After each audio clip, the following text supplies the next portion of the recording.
शरद पवार यांनी उपमुख्यमंत्री अजित पवारांना फोन केला। पुरंदरचे ग्रामस्थ आणि शेतकरी शरद पवारांच्या भेटीला पोहोचलेले होते। पुरंदर विमानतळाला स्थानिक शेतकऱ्यांचा विरोध आहे। शेतकऱ्यांनी शरद पवार यांच्यासमोर आपली भूमिका मांडलेली आहे। तर प्रश्न सोडवण्यासाठी शरद पवार यांनी अजित पवार यांना फोन केलेला आहे।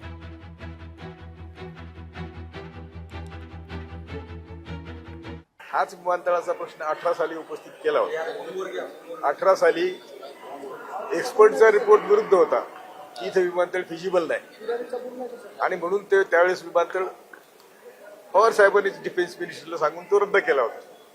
तीच आशा धरून आम्ही सगळे त्यांना आज भेटलो। त्यांनी आता तर खूप सिन्सिअरली सगळ्यांचं ऐकलं आणि सांगितलं की मी मार्ग काढतो। त्या सरकार सगळे बोललेत सरकारशी।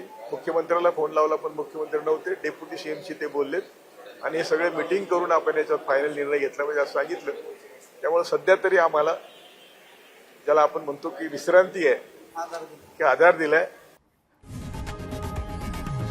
लोकशाही मराठी ऐका, पहा, जागरूक रहा।